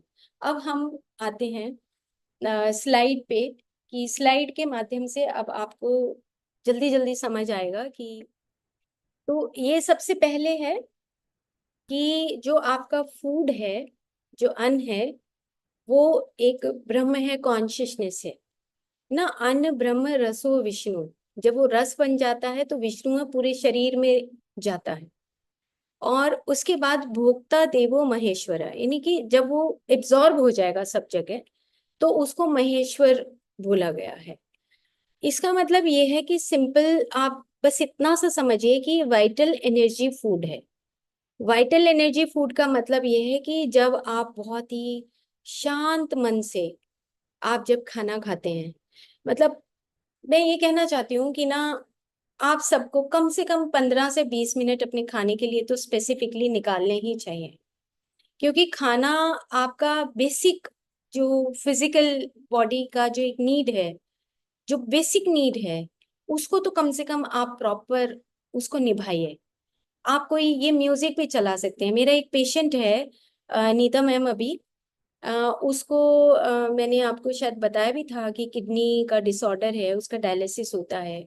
तो उसको मैंने कहा है कि आप ना बच्चे की तरह खाना खाया करो, कि ना थोड़ा, क्योंकि वो शी इज़ वेरी इमोशनल, उनकी बेटी बाहर रहती है, यूएस में रहती है। तो उसको मैंने यही कहा है कि आप ना बिल्कुल बच्चे की तरह, तो चैंटिंग चलती रहे आपकी यूट्यूब पर, और आप बिल्कुल बच्चे की तरह, अच्छा मैं खाना खा रहा हूँ, अच्छा उसका फ्लेवर लो आप, फ्लेवर लेके उसको उस गंध को लो, और फिर आप देखो कि आपकी में 2 मिनट वेट करो कि आपके अंदर क्या बदलाव आ रहा है, तब आप खाना खाओ। ताकि आपकी किडनी तक जब तक वो खाना अंदर रम ना जाए, तब तक आप उसको आराम आराम आराम से उसको खाते रहो, ताकि आपको अच्छा लगे वो, है ना। क्योंकि वो उदास हो जाती हैं कि बच्चा बाहर रहता है, और उस उदासी में ही वो खाना खाती हैं। तो उनको ये एक मंत्र दिया और साथ में खाना खाने के लिए बताया कि आपको बिल्कुल बच्चे, और हम सबको भी बच्चे की तरह ही खाना खाना चाहिए, कि ताकि हम हर चीज को इंटरेस्टिंगली लें। जैसे बच्चा चॉकलेट लेता है ना, तो उसी तरीके से हमें खाने को भी लेना चाहिए। खैर, और आगे चलते हैं। अब सबसे बड़ी बात क्या है कि आप इस पिक्चर में तीन चीजें देख रहे हैं। तीन चीजें देख रहे हैं कि जो सबसे पहली पिक्चर है जिसमें स्लाइवरी ग्लैंड्स और पैरोटिड ग्लैंड लिखा है, जितना आप चबाएंगे, जितना चबाएंगे, जितना चबाएंगे, ये बीच का जो मैंने ग्रीन पिक्चर लगाया है, ये मैंने दो हिस्से लगाए हैं। दो हिस्से का मतलब है कि एक तरफ फूड है और एक तरफ आपका एंजाइम है। आपका फूड है, आपने मोटा मोटा खाया और अंदर निगल लिया। तो आपका एंजाइम तो निकला ही नहीं, तो आपकी रेशो जो है वो जो बराबर एक होनी चाहिए वो बराबर नहीं होती। तो सबसे पहले क्या करना है कि आपके मुंह में जैसे ही आपके टुकड़ा जाएगा, सब्जी के साथ लेंगे या आप अचार के साथ लेंगे, कोशिश करिए कि अचार तो जरूर रखिए अपने भोजन में, कि वो लीजिए और उसको फिर चबाते रहें चबाते रहें चबाते रहें जब तक वो मीठा नहीं हो जाता। आप देखिए कि एक रोटी, डेढ़ रोटी, दो रोटी में आपका पेट भर जाएगा, और अगर नहीं चबाएंगे तो आप तीन रोटी भी खाओगे तो भी तसल्ली नहीं होगी आपको। तो ये आप देख रहे हैं कि दो पिक्चर, पहली और दूसरी पिक्चर, ये है कि दोनों की रेशो आपको कोहेरेंस करना है, दोनों को मिलाना है कि यार मैंने खाना खाया है वो बाहर का है। जैसे कि हम कहते हैं कि ग्लूकोज, डायबिटीज में शुगर बढ़ गई, भाई बाहर की जो शुगर है वो शुगर बाहर की शुगर है, और जो अंदर आप शुगर ले रहे हैं मुंह में, जो कार्बोहाइड्रेट डाल रहे हैं, वो शुगर तब कन्वर्ट होती है जब आपका एंजाइम में कन्वर्ट होगा, एंजाइम बदलेगा, एंजाइम टाइलिन रिलीज होगा, आपका स्लाइवा रिलीज होगा, सबलिंगुअल ग्लैंड से, सब मेंडिबुलर ग्लैंड से, पैरोटिड ग्लैंड से जो एंजाइम्स निकलेंगे, तब जाके वो सिंक्रोनिसिटी बनेगी, तब जाके आपको अंदर उसको निगलना है। और उसके साथ जो लास्ट वाली पिक्चर है, जो ये दिखाया है कि ऑल्फैक्टरी सेल्स यानी कि खुशबू, जैसे खुशबू आप लेंगे, खाने का खुशबू लेंगे, फ्लेवर लेंगे कि कौन सी सब्जी है, उसको जरूर से जरूर आप कुछ सेकंड के लिए, 10 सेकंड के लिए जरूर से जरूर देखिए, और जैसे ही आप लेंगे ब्रेन के अंदर अपने आप ही एक्टिवेशन शुरू होगा। जैसे इसमें लिखा है कि ऑर्डर है, जो आपकी खुशबू है, उस खुशबू से आपकी ऑल्फैक्टरी सेल्स हैं, नर्व्स हैं, वो एक्टिवेट होती हैं। ओके, तो ये खाने का हमारा फर्स्ट जो प्रोसेस है, ये हमारा खाने का फर्स्ट प्रोसेस है कि आपने खुशबू लेनी है, उसका फ्लेवर लेना है, खाएंगे तो जो टंग है उसका फ्लेवर लेना है, कि टंग से ऑटोमेटिकली, मैंने एक टंग का पिक्चर भी लगाया है इसमें ताकि ये पता लगे कि मीठा कहाँ से है। अब ये पिक्चर बहुत इम्पोर्टेंट है समझने के लिए ना। आजकल क्या है कि ना बहुत सारी ऑटो इम्यून डिजीजेज, आईबीएस और बहुत सारी ऐसी डिजीजेज हो रही हैं जिसमें रिवर्स पैथोलॉजी शुरू हो गई है। रिवर्स पैथोलॉजी के बारे में मैं बस यही कहना चाहूंगी कि हम सब उस इन सब बीमारियों को, जो ऑटो इम्यून डिजीजेज है, उनको रोक सकते हैं। उसको बस हमें ये अंडरस्टैंड करना है कि आपका जो फिजिकल बॉडी का जो स्ट्रक्चर है, वो जो स्ट्रक्चर है, उसको अगर आप ऐसे समझेंगे कि ये मेरा बाहर का जो आउटर एरिया, हमने आपको जब वाइटल बॉडी मेडिसिन जब शुरू किया था तो आपको ये बताया था कि ये जो पूरा फिजिकल बॉडी का जो स्ट्रक्चर है वो कहाँ से बनता है, जैसे रस, रक्त, मांस, मेद, अस्थि, मज्जा, शुक्र, ओज, और उसके बाद लास्ट में बोला था तेज। तो ये जो सारा फिजिकल बॉडी का जो स्ट्रक्चर है, वो आप ये पिक्चर में देख रहे होंगे कि जो पिक्चर है उसमें आप देखिए कि मैं कर्सर जहां पर लगा रही हूँ, रस, रस है यानी कि खाने का जो जूस बनता है, यह अगर आपका जूस अच्छा है तो आपका जब रक्त में वो जाएगा, आपने चबाया अच्छा है, आपके एंजाइम्स अच्छे हैं, आपकी वाइटल एनर्जी फूड बना है, तब वो जो रक्त में मिल रहा है, तब आपका रक्त अच्छा होगा। और रक्त के बाद फिर मांस है, और फिर नीचे देखो आप मेदा है, फिर अस्थि है, फिर मज्जा है, और फिर शुक्र है। शुक्र का मतलब ये होता है कि जो भी आपकी सेल्स, जो भी आपकी कोशिकाएं, हर वक्त हमारी कुछ कोशिकाएं मरती हैं और कुछ कोशिकाएं नई जन्म लेती हैं, है ना। तो अगर हम ये चाहें कि भाई देखो मांस में तक तो खाना चला गया और हमारी नई कोशिकाएं बन जाएंगी, वो नहीं बनती हैं। आयुर्वेद का सिद्धांत बिल्कुल अलग है कि अगर आप प्रॉपर वे में खाना खाते हैं, प्रॉपर वे में खाना खाने के बाद वो सही ढंग से वो जूस रस में निर्माण हो रहा है उसका, और रस में निर्माण होने के बाद वो रक्त के अंदर मिल रहा है। तो आपको ऐसे समझना है कि जब आपकी इंटेस्टाइन के थ्रू, जब वो रस में, रस लिवर के माध्यम से वो जब हृदय में जा रहा होता है, तब वो ब्लड के अंदर वो रस धीरे धीरे मिलता है। आप देखेंगे कि जब खाना खाते हैं तो खाना खाने के बाद आपको थोड़ी सुस्ती आती है, हेवीनेस की फीलिंग आती है, आपको अंदर से एक आवाज आती है कि मैं लेट जाऊं या थोड़ा रेस्ट कर लूं थोड़ा सा। रीजन बीइंग क्या है कि वो खाने का अपना प्रोसेस चल रहा होता है और लगभग 2.5-3 घंटे तक आपको एक हेवीनेस की फीलिंग होती है। क्यों? क्योंकि हार्ट और लिवर के बीच में जो काम चल रहा होता है वो बहुत इंपॉर्टेंट होता है। और अगर हमारा खाने का फर्स्ट पार्ट जो हमने प्रॉपर चबाया है, खाया है, अगर वो फर्स्ट पार्ट सही है तो आप समझिए कि सारे पार्ट ठीक होंगे। अगर आपने सही नहीं चबाया, आपने ध्यान नहीं दिया खाने के ऊपर, तो आपका अगला जो रस से रक्त का निर्माण होगा वो भी सही नहीं होगा और रस से मांस का निर्माण भी सही नहीं होगा। इसीलिए आयुर्वेद ये कहता है कि अगर आपका पेट का जठराग्नि ठीक है, आपका खाने का तरीका फर्स्ट पार्ट ठीक है, तो आप सारी धातुओं का निर्माण कर सकते हो, सभी टिश्यूज अच्छे बनेंगे। और अगर वो ठीक नहीं है, जो फर्स्ट पार्ट ठीक नहीं है, तो आपकी किसी भी धातु का निर्माण नहीं होगा। इसीलिए जैसे जैसे बढ़ती है उम्र, हमारा अगर खाने पीने का सिस्टम ठीक नहीं है तो डायबिटीज हो जाएगी, कोई और बीमारी हो जाएगी, कोई हमारी हड्डियों की कमजोरी हो जाएगी। क्यों? क्योंकि वहां तक खाने का जो प्रोसेस है वो सही नहीं पहुंचता है। तो रिवर्स पैथोलॉजी का मतलब ये है कि हमारा इम्यून सिस्टम वीक होगा। इम्यून सिस्टम से अगर हम ऊपर वापस चलते हैं तो हमारी मज्जा धातु वीक हो जाएगी। क्योंकि फिजिकल बॉडी का जो हिस्सा है ना, जो फर्स्ट पार्ट है, वो अंडरस्टैंड करना बहुत जरूरी है। क्योंकि ज्यादातर जो बीमारियां हैं वो यहीं से शुरू होती हैं। और ऑटो इम्यून की तो मैं बस एक ही चीज कहूंगी कि जितना आप दूसरों से प्यार करोगे, दूसरे जितना आप दूसरों को अपने दिल में जगह दोगे, उतना ही आपका इम्यून सिस्टम ऐसे स्ट्रेंथन हो जाएगा, है ना। और जितना प्यार से दूसरों को आप खाना खिलाओगे, है ना, जितना प्यार से आप दूसरों को पानी पिलाओगे, चाय पिलाओगे, मैं कहती हूँ आपका इम्यून सिस्टम कहीं नहीं जाएगा, कहीं नहीं जाएगा। ये जो रिवर्स पैथोलॉजी है, ये इसमें हमारी जो मज्जा है, मतलब कि जो बोन मैरो है, जिसके अंदर हमारे आरबीसीज बनते हैं, डब्ल्यूबीसीज बनते हैं, प्लेटलेट्स बनते हैं, आगे हमारी नई नई न्यूरॉन्स सेल्स का निर्माण होता है। मतलब वो तभी हो सकता है जब आप बहुत प्यार से रहोगे। अदरवाइज ये सारा जो हमारी सारी धातुओं का निर्माण है वो प्रॉपर नहीं होता, चाहे हम कितना ही अच्छा पनीर खा लें और कितनी अच्छी डाइट ले लें। क्योंकि ये सब चीजें हमारी फिजिकल बॉडी के साथ, हमारा जो प्राण शरीर है, वाइटल बॉडी भी उसके साथ ही जुड़ी हुई है, मैं ये कहना चाहती हूँ। ओके, चलो जी, अब हम आगे चलते हैं।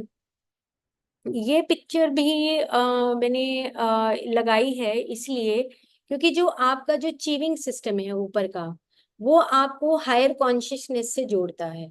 बस इतनी सी बात समझने की है।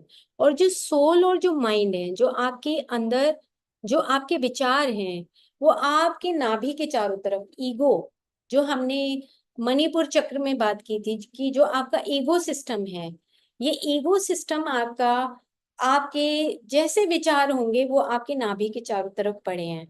जैसे ही खाना आपने निगला, नीचे गया खाना, आपका वो अनकॉन्शियस डोमेन में आ जाएगा। अनकॉन्शियस डोमेन का मतलब ये है कि आपको ये पता ही नहीं लगेगा आप मेरे खाने के साथ मेरे नाभि के चारों तरफ हो क्या रहा है।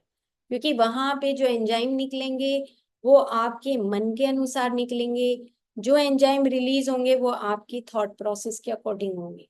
तो जो सोल है और वो माइंड है वो आपकी नाभि के चारों तरफ का हिस्सा माना जाता है।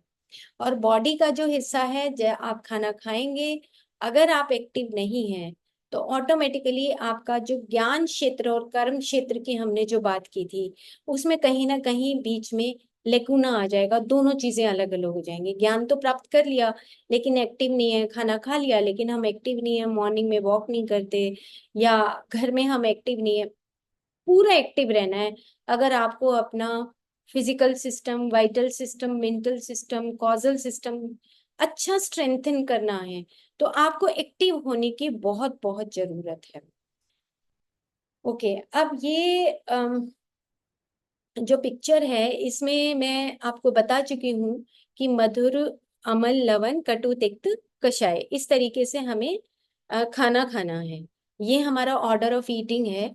और मैंने सबसे पहले ऊपर का जो पिक्चर है, अगर आप देख रहे होंगे कि ये दलिया का पिक्चर लगाया है मैंने।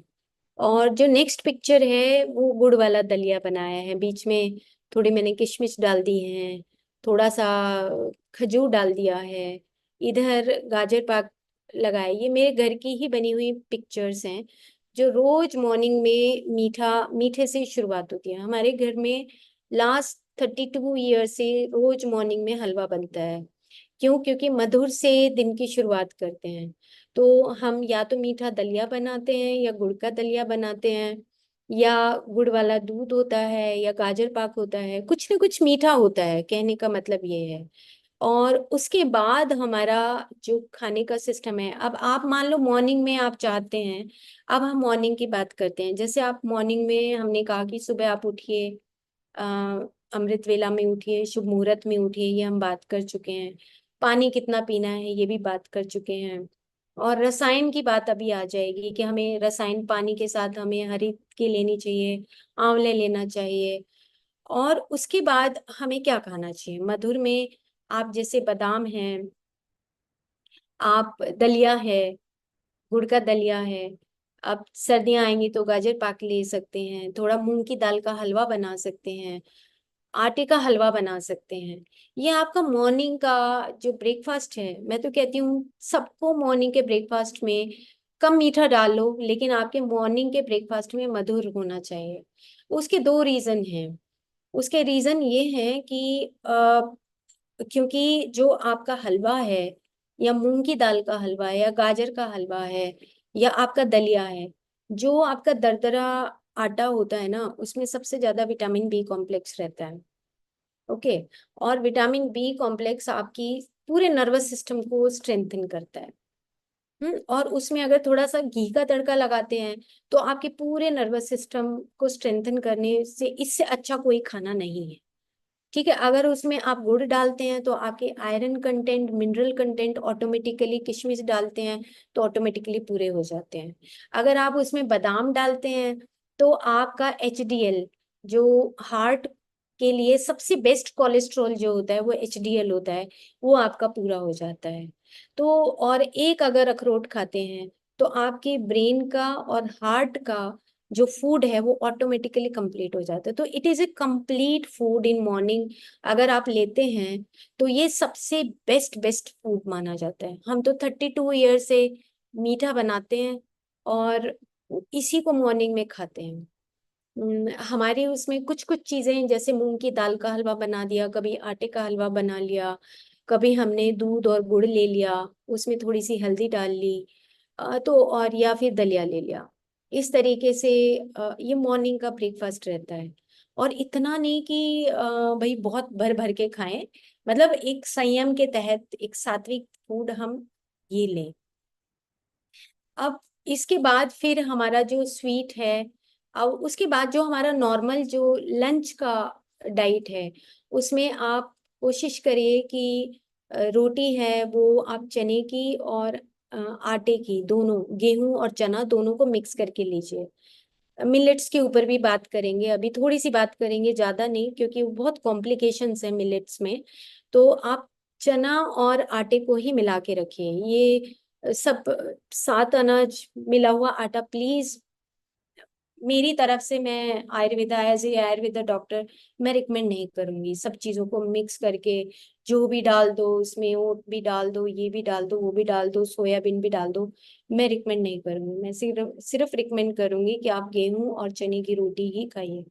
और उसके साथ आप लस्सी ले सकते हैं, दही ले सकते हैं। दही और लस्सी को बाद में लीजिए, पहले आप रोटी और सब्जी और साथ में चटनी अगर फ्रेश बना सकते हैं बनाइए। अदरवाइज वो बनी हुई चटनी मत लीजिए कि आपने सुबह बना के रख दी, शाम तक वही चल रही है, उसका कोई यूज नहीं है। क्योंकि अगर आपने चटनी को तो तुरंत आपने उसको मिक्सी में घुमाना है और खा लेना है। बस चटनी का कोई टाइम नहीं होता कि आप 15-20 मिनट के बाद भी चटनी के खाएंगे तो उसके जो सारे न्यूट्रिएंट्स हैं वो खत्म हो जाते हैं, वो न्यूट्रिएंट्स नहीं मिलते हैं आपको। तो अगर आपने चटनी खानी है तो वो आप तुरंत बनाएंगे और तुरंत आप उसको खा जाएंगे। ओके। तो ये आपका लंच का जो है, सबसे पहले स्वीट, पहले मीठा खाएंगे, फिर मधुर, अम्ल, लवण, कटु, तिक्त, कषाय, इसी तरीके से फूड का एक ऑर्डर चलेगा। उसी के अकॉर्डिंग आपको खाना खाना है। और उसके बाद आप पान खाना चाहें, सौंफ खाना चाहें तो खा सकते हैं। और सौंफ को आप शुरू में भी ले सकते हैं, क्योंकि दीपन पाचन मानी गई है। तो बहुत से लोग शुरू में अपनी भूख बढ़ाने के लिए भी सौंफ को खाते हैं। तो दीपन पाचन के तौर पे वो शुरू में भी ले सकते हैं, और आप लास्ट में सौंफ का एक फैशन है तो आप उसको भी उसके तरीके से भी ले सकते हैं। सेम इसी तरीके से शाम को भी आप डिनर में अपना 6 से लेके और 7:30 के बीच में अपना डिनर कर लीजिए। और उसको भी अच्छा 6 से लेके 7:30 तक का करिए। उसके बाद जो दूध अगर आपने पीना है तो फिर आप 9 बजे आराम से दूध पी सकते हैं। तो एक रूल अब इसके बीच में मैं ये कहना चाहती हूँ कि अगर जो मोटे लोग हैं मेरे जैसे, थोड़ा कफज प्रकृति के हैं, तो उसको तो खाना 2 ही बार खाना चाहिए, ठीक है। और जो वातिक लोग हैं, है ना, वात और पित्तज के लोग हैं, उनको 3 बार खाना खाना चाहिए, ठीक है। अब जो कफज लोग हैं वो अपना खाना एक बार पेट भर के खा लें, एक बार सुबह खा लें 11 से 12 के बीच में, और एक बार शाम को खा लें। अब उसके बीच में क्या लेना चाहिए, अब हम यहीं पे बात कर लेते हैं, क्योंकि खाने की बात चल रही है। तो अब रह गया हमारा, जैसे अभी हलवे की बात की, तो ठीक है, आप हलवा अपना ले सकते हैं मॉर्निंग में। आप 8 बजे 9 बजे के बीच में आप 2 चम्मच 3 चम्मच हलवा, साथ में आपका बादाम, ये चल जाएगा आपका, ये आप ले सकते हैं, ठीक है। जो अगर ये नहीं लेना है तो आप फ्रूट खा सकते हैं, ठीक है। फ्रूट और सूप और जूस, चाय, लेमन टी, ये जितने भी ये जो चीजें हैं विदाउट कार्बोहाइड्रेट और विदाउट पल्सेस यानी कि प्रोटीन और विदाउट फैट, ये जो तीनों चीजें नहीं हैं जिसमें, जैसे फ्रूट्स हैं, total sugar energy food food है ये। तो ये आप दो जो आपके मील हैं उनके बीच में आप ले सकते हो। जैसे आपने चाय पीनी है, आप चाय पी लीजिए, चाय का भी आगे एक प्रोसेस बताया है। आपने चाय पीनी है, चाय पीजिए। आपने जूस पीना है, जूस पी लीजिए। खाना खाना, फ्रूट खाने हैं, फ्रूट खा लीजिए, है ना। आपने लेमन टी लेनी है, लेमन टी ले लीजिए। आपने सूप पीना है, सूप पी लीजिए। लेकिन खाना जो कफज प्रकृति के हैं वो 2 ही बार खाएंगे, ये रूल है। और ये रूल बिल्कुल सही रहता है।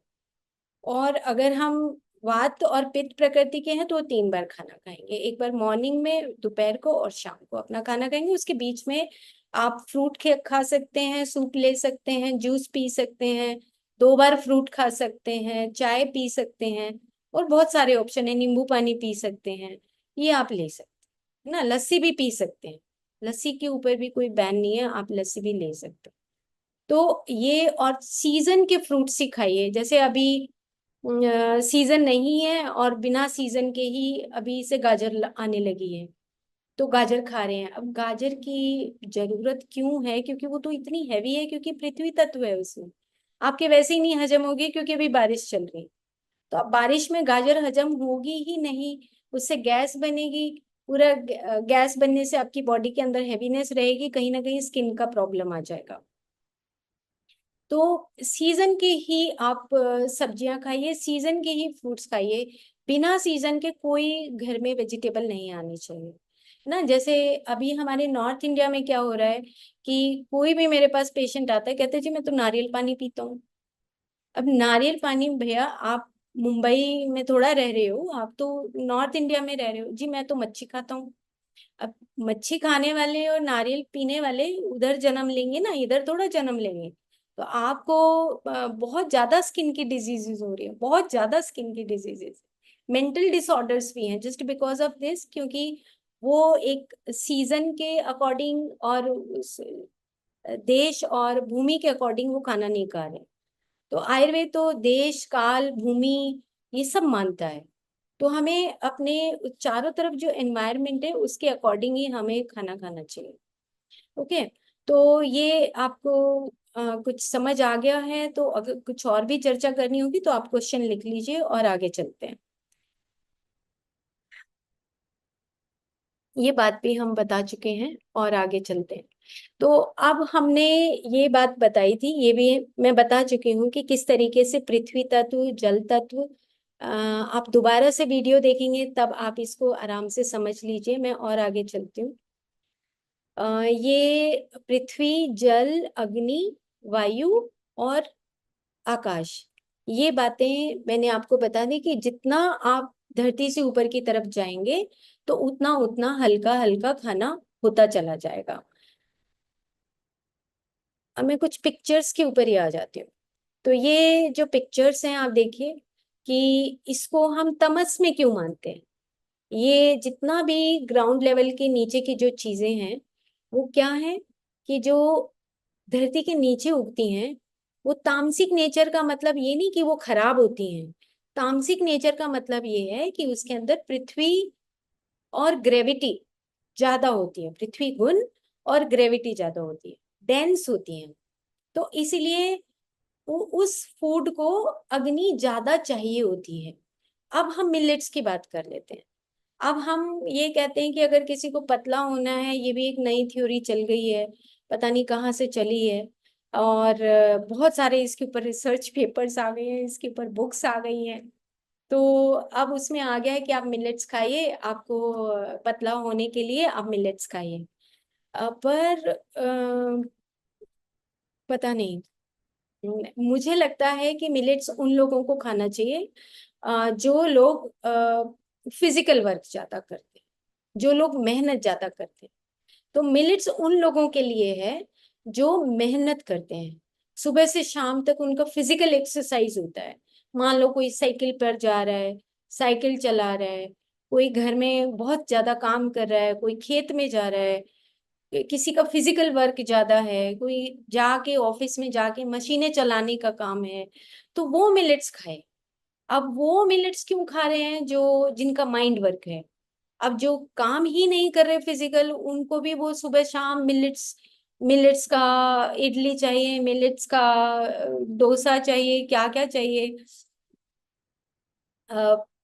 एज पर आयुर्वेदा मैं नहीं कहूंगी कि वो मिलेट्स उनको लेना चाहिए। अच्छा, एक चीज और है कि ना, जो पहले के लोग थे वो ये कहते थे मिलेट्स एक ऐसा फूड है, डिवाइन फूड है। यस ऑफ कोर्स वो डिवाइन फूड है, लेकिन ये उनके लिए है जो जंगलों में घूमते थे, है ना। और अपने आप उत्पत्ति हुई है इनकी, स्वयंभू बोलते हैं इनको, कि अपने आप उगते थे जंगलों में। आज इनकी एग्रीकल्चर जो खेती होने लगी है, और जो लास्ट ईयर हमारा 2023 गया वो मिलेट ईयर माना गया, है ना। तो वो इसलिए माना गया था कि जहाँ पर न्यूट्रिशनल डाइट नहीं है, जिनके पास, जो बहुत कमजोर हैं, मस्कुलर लेवल पे जो कमजोर हैं, उनको मिलेट्स बोला गया था कि आप मिलेट्स उगाइए, मिलेट्स खाइए। ऐसे ऐसे जो कंट्रीज हैं जहाँ पर बहुत माल नरिश्ड है, वहां पर उनको मिलेट्स के लिए बोला गया था। इवन इंडिया में भी बहुत सारी ऐसी स्टेट्स हैं जहां पर ये कहा गया कि भी मिलेट्स उगाओ और मिलेट्स ही आप खाओ। तो अच्छा है, जो फिजिकल वर्क करते हैं, जो मजदूरी करते हैं, जो किसान हैं, जो सुबह से शाम तक अपना फिजिकल वर्क रखते हैं, उनके लिए मिलेट्स अच्छे हैं। लेकिन अब हम फैशन के तौर पे वहां से हम कोदो ले आए, बाजरा ले आए, है ना, और अब हम उनको खाने लगे तो हम हमें डाइजेस्ट नहीं होगा। तो वो अब तामसिक फूड का मतलब ये हो गया कि जहाँ पे हमारी जठराग्नि बहुत ज्यादा मात्रा में जो चाहिए होती है, वो तामसिक होता है ना। तो तामसिक फूड इज नॉट बैड। ये धारणा नहीं करनी है कि भाई तमस है। तमस में जो कुछ चीजें हैं जो एक औषध के रूप में प्रयोग आती हैं, जैसे लहसुन है, वो औषध के रूप में माना गया है, ना कि उसको डेली रूटीन में हम खाएं। और इसी तरह प्याज की मात्रा भी हमें कम रखनी चाहिए, क्योंकि उसमें भी गंध तत्व होता है। तो वो हमारी एनर्जी को ऊपर की तरफ, अपवर्ड डायरेक्शन में नहीं आने देता, इसीलिए वो तामसिक माना गया है। और तामसिक ऐसा नहीं है कि सिर्फ वही दो चीजें हैं। अगर हम रोज मिलेट खाएंगे वो भी तामसिक है, लेकिन अगर जो काम करेगा उसके लिए वो तामसिक नहीं है ना, क्योंकि उसका वो डाइजेशन, उसकी अग्नि ज्यादा होगी तो वो ऑटोमेटिकली वो पचा लेगा उस खाने को। ठीक है, आगे जो ग्राउंड लेवल पे जो हमारी उगती हैं उसके पास बहुत जल तत्व होता है। तो जो वातिक लोग हैं, जिनके जो वात है, जिनके पास पित्तज है, जिनके पास बॉडी में फायर एलिमेंट है, जिनके पास एयर एलिमेंट है, वो पेठा खा सकते हैं, सैलेड खा सकते हैं, है ना, तोरी खा सकते हैं, घिया खा सकते हैं। लेकिन अब हमारे जैसे जो कफज होते हैं, वो भी एक लिमिटेड अमाउंट में ही खाएंगे, क्योंकि हमारे पास एडवांस में पृथ्वी और जल तत्व है। तो वो एडवांस में ही जिनके पास ज्यादा होता है उनको बहुत लिमिटेड मात्रा में ही अपना खाना खाना चाहिए और खूब चबा चबा कर खाना चाहिए। उसके बाद पल्सेस हैं। पल्सेस में आप देखेंगे कि जितनी भी बीन्स हैं, हमारी जितनी भी पल्सेस हैं, वो हमारे को एक, जैसे बोला गया है कि एक मुट्ठी, जितना मुट्ठी में आ जाए दाल, मतलब कि मान लो आपकी राजमा के 10 दाने आए या 12 दाने आए, तो उतनी मात्रा हमारे खाने की होती है। ऐसा नहीं कि हम दो दो कटोरी दाल खा रहे हैं और रोटी खा ही नहीं रहे। ऐसे भी मैंने बहुत सारे पेशेंट अपनी लाइफ में, जिंदगी में देखे हैं कि जो दाल ज्यादा खाते हैं वो कहते हैं जी रोटी तो मैं खाता ही नहीं। बट रोटी खाने के लिए पीछे पिछली एपिसोड में एक स्लाइड रह गई थी। अगर हम कार्बोहाइड्रेट लेते हैं तो उसमें हमारा जो सीरोटोनिन लेवल है, यानी कि हैप्पी हार्मोन अच्छे बनते हैं। इसीलिए मैं कभी कभी, मुझे लगता है कि बहुत सारे जो डॉक्टर्स हैं वो रिकमेंड करते हैं कि आप चना ज्यादा खाइए डायबिटीज में। बट मैं ये कहती हूँ कि चना और गेहूं दोनों मिला के इक्वल क्वांटिटी में रखिए। और क्योंकि उसके लिए हैप्पी हार्मोन बनना भी जरूरी है, क्योंकि जितना प्रोटीन लेंगे उतना ही आपका जो प्रोसेस है, डाइजेस्टिव जो प्रोसेस है, वो बहुत ज्यादा चाहिए होता है। तो इसीलिए आप जो दालों की मात्रा है वो एक लिमिटेड क्वांटिटी में ही खाना चाहिए, जितना हमारी बॉडी की जरूरत है। अगर आप फिजिकल वर्क करते हैं तो कटोरी भर के खा लीजिए। अगर फिजिकल वर्क नहीं करते हैं, और हमारी जितनी उम्र में आने के बाद, तो एक लिमिटेड क्वांटिटी में ही आपकी दालें चलेंगी। जबकि डॉक्टर्स बोलते हैं, मॉडर्न के डॉक्टर्स बोलते हैं, ऑफ कोर्स वो बोलते हैं कि आपको ऐसा लेना चाहिए, ऐसा लेना चाहिए। बट आयुर्वेद के पर्सपेक्टिव से आपको पूरा एक ऑर्डर फॉलो करना चाहिए कि उसमें रोटी भी होनी चाहिए, चावल भी होना चाहिए, दही भी होना चाहिए, दाल भी होना चाहिए, अचार भी होना चाहिए, करेला भी होना चाहिए, एवरीथिंग।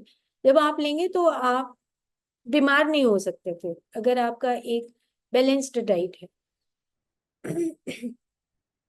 उसके बाद जो हमारी जितने भी हमारे मिलेट्स हैं, वीट है, सीरियल्स हैं, आप ये देख रहे हैं, तो इसमें हमारा मोर फायर और एयर एलिमेंट होता है। तो इसको रजस प्रकृति का माना गया है। रजस प्रकृति में एक एग्जाम्पल इसमें दिया है। ये सारी जो पिक्चर्स और जो लिखा है, ये हरीश जौहरी का एक पुस्तक है, जो मैं बार बार बताती हूँ, धन्वंतरी पुस्तक है। वहां से मैंने इस पार्ट को लिया है। और उसमें लिखा है कि जैसे मान लो कि आपको 5 दिन रोटी ना दें, तो आप बेड से उठना बंद कर दोगे, आपके अंदर वीकनेस आ जाएगी। तो इसीलिए वो बोला जाता है कि जो रजस जो खाना होता है वो एकदम से एक्टिवनेस लाता है, आपको चुस्ती फुर्ती से रखता है। तो जो रोटी है वो जो हमारी, अगर मक्की की रोटी है, सर्दियां आ गई, और हम बाजरे की रोटी है, गेहूं की रोटी है, चने की रोटी है, वो आप एक हफ्ते में आप डिसाइड कर लें कि मुझे एक दिन अ, आटे की और चने की रोटी खानी है, मुझे एक दिन मक्का की रोटी खानी है। अगर मक्का की रोटी खानी है और बाजरे की रोटी खानी है, आप अपनी बॉडी को स्ट्रेंथन करना चाहते हो, लेकिन उसके 4 घंटे तक फिर आपको कुछ नहीं खाना। ये मेरी रिक्वेस्ट है, क्योंकि वो इतना फायर मांगता है कि आप 4 घंटे तक उसको डाइजेस्ट नहीं कर सकते, क्योंकि फिजिकल वर्क नहीं है। अगर फिजिकल वर्क है तो डाइजेस्ट हो जाएगा। और जिस दिन खाओ उस दिन थोड़ा ज्यादा कर लो, फिजिकल वर्क कर लो। जैसे ये प्रोसो मिलेट है ना, और ये जितने भी मिलेट्स हैं ये बहुत हैवी होते हैं, ये पचने में बहुत गुरु होते हैं। तो इसलिए 15 दिन में एक बार आपका मन है तो आप उसको बना सकते हो, खा सकते हो। जैसे बाजरे की रोटी में आयुर्वेद ये कहता है कि बाजरे की रोटी कभी रात को नहीं खानी चाहिए, कोई भी मिलेट रात को नहीं खाना चाहिए, क्योंकि हैवी होता है। और बाजरे की रोटी के साथ अगर आप साग ले रहे हैं अभी, क्योंकि सर्दियां आ रही हैं, तो आप हरा साग खाते हैं, तो हरा साग भी रात को नहीं लेना है। बाजरे की रोटी, हरा साग और साथ में लस्सी, ये तीनों चीजों का कॉम्बिनेशन माना जाता है। और मूली, मूली माना जाता है, क्योंकि मूली क्या करता है कि वो ना बहुत ज्यादा यूरिन लाने वाली होती है। मूली को ही माना गया है, मूली इसीलिए बाजरे की रोटी के साथ खाई जाती है। आपने देखा होगा कि मूली को काट के, कच्ची मूली साथ में रखते हैं, और हरा साग साथ में, बाजरा, अ, मूली और हरा साग और लस्सी, ये तीन चीजों, चार चीजों का, और गुड़, ये कॉम्बिनेशन है। तो ये दिन में आप खा सकते हैं। तो अदरवाइज वो कॉन्स्टिपेशन कर देगा, तो और बहुत गैस बनाता है। तो मूली के साथ वो गैस नहीं बनाता। तो ये कुछ कॉम्बिनेशंस हैं, कभी फिर डिस्कस करेंगे इसको।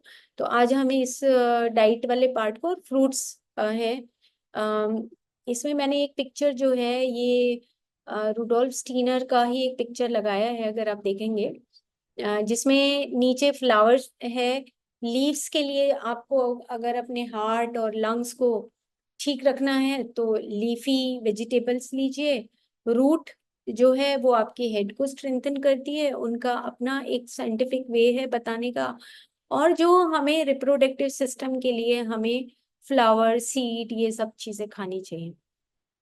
तो पूरा फ्रूट है, ये सब सात्विक है।